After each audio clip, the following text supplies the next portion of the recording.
ఆలస్యం చేయాల్సినట్టు అవసరం లేదు. రైట్. ఓకే ఓకే లక్ష్మణ్ గారు ఒకసారి కంప్లైంట్ ఇచ్చే. ఓకే సార్ ఓకే మరొకసారి ఆ సబ్జెక్ట్ కంటిన్యూ చేద్దాం. ఒకసారి కాలా సుజాత గారు జాయిన్ అయ్యారు, కాంగ్రెస్ నాయకులు, ఆమె ఆర్యవైశ్య కార్పొరేషన్ చైర్మన్ కూడా. మరి మొత్తానికి నిన్న కేటీఆర్ మాట్లాడిన మాటలు ఎట్లా చూస్తారు సుజాత గారు? గుడ్ మార్నింగ్ అండి. గుడ్ మార్నింగ్ మీకు అలాగే నా తోటి పార్టిసిపెంట్స్ కి ప్రేక్షకులకు కూడా.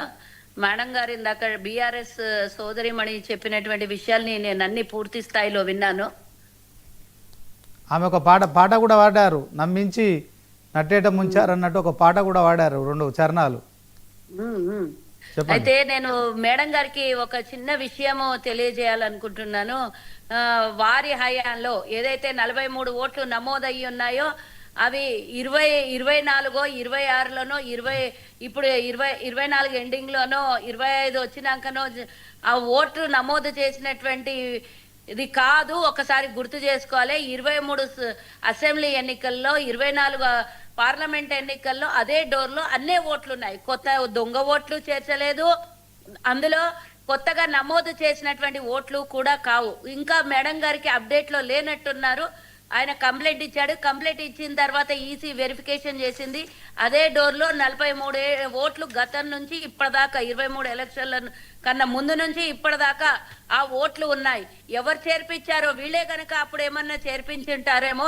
మరి దొంగ ఓట్లని జూబ్లీ హిల్స్ ఎన్నికలు అదే విధంగా గెలిచారేమో ఒక్కసారి గుర్తు చేసుకోవాలి. ఇది నేను ఆన్ రికార్డ్ మీ ముందు మీ ఛానల్లో మాట్లాడుతున్నాను. ఈ రికార్డ్ తీసుకొని మీరు వెరిఫికేషన్ చేసినటువంటి ఈసీ దగ్గరికి వెళ్ళి మళ్ళీ కనుక్కోవచ్చు, లేదా వాళ్ళని కాంటాక్ట్ చేయొచ్చు. మేడం గారు ఏమన్నా ముందే జూబ్లీ హిల్స్ ఎన్నికల్లో వాళ్ళ నాయకుడు ఏదైతే చూపిస్తున్నాడు కదా, పేపర్ పట్టుకొని చూపిస్తున్నటువంటి ఆ నాయకుడికి మరి ముందు జూబ్లీ హిల్స్ ఎన్నికలన్నీ ఇదే దొంగ ఓట్లతో గెలిచారేమో అనేది నాకున్నటువంటి అనుమానం. ఇక వారు ఈ ఎలక్షన్ లో ఓట్ల గురించి మాట్లాడుతుంటే గ్యారెంటీల గురించి పాట పాడి చెప్తున్నారు. అందరూ అయోమయంలో ఉన్నారు. మేడం గారు అన్నటువంటి మాటలకి ఏడున్నావు దొరా, ఫామ్ హౌస్ లో నుంచి బయటికి రా దొరా అని తెలంగాణ ప్రజలు అడుగుతుంటే మేడం గారు ఇంకో మాట మాట్లాడుతూ ఉన్నారు. మేడం మీరు మాట్లాడేటప్పుడు నేను డిస్టర్బ్ చేయలేదు, సారీ. నలుగురు 4 ముక్కల ఆట ఆడుకుంటా ఉన్నారు. కవితనేమో వీళ్ళ మీద మొత్తం పూర్తిగా వీళ్ళు చేసినటువంటి అవినీతి విషయాన్ని బయటకు పెడుతుంది. కేటీఆర్ దానికి సమాధానం చెప్పడు. మరి కవిత మాట్లాడినటువంటి మాటలు ఇప్పుడు ఏదైతే ఓటు పరిగణలోకి తీసుకొని మాట్లాడుతున్నారో కవిత అదే హరీష్ రావు మీద, సంతోష్ రావు మీద పెట్టినటువంటి ఆరోపణలు ఇది వాస్తవమా అవాస్తవమా, వాళ్ళ చెల్లి అబద్ధాలు మాట్లాడిందా, ఇది నిజంగానే మా నాన్నకి నాకు తెలియకుండా ఇంత స్కాములు జరిగినాయా, లేకపోతే వాళ్ళన్నీ చేస్తే మేము ఇంత అంతకన్నా ఎక్కువ మించిపోయిన వాళ్ళము, వాళ్ళు 1000 కోట్లు చేస్తే మేము లక్షల కోట్లు చేసినామని కానీ ఏ మీడియా ముందు వచ్చి వీళ్ళు మాట్లాడలేదు. కవిత చెప్పినటువంటి విషయాలలో ఇంతవరకు వాళ్ళ నోర్లు ఎక్కడ కూడా తెలియలేదు.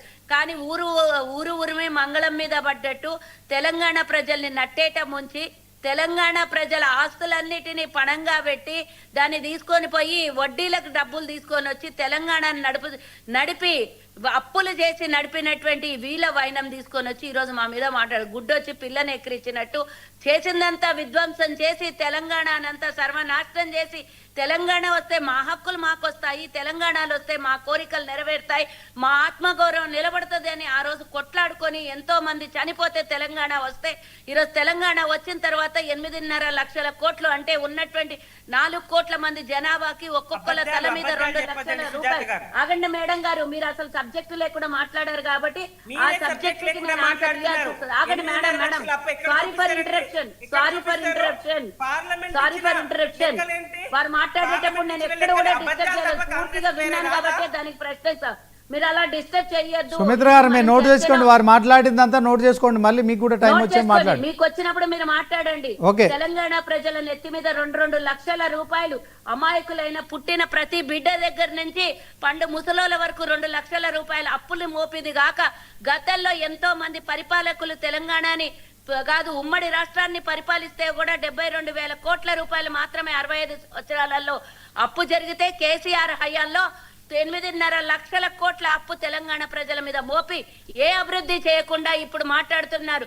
గురుకుల పాఠశాలల అద్దెకు తీసుకొని టీఆర్ఎస్ భవన్లు మాత్రం సొంత భవనాలు కట్టుకొని విద్యార్థులకు తన బిడ్డలకు ఇచ్చినట్టు తన మనవరాళ్లకు పెట్టినటువంటి భోజనం పెడతానని పురుగుల అన్నం పెట్టి ఆ రోజు వాళ్ళ మన్మరాలు అదే అన్నం తిన్నారా అని తెలంగాణ ప్రజలు ప్రశ్నిస్తే మీకు సోయి లేదు.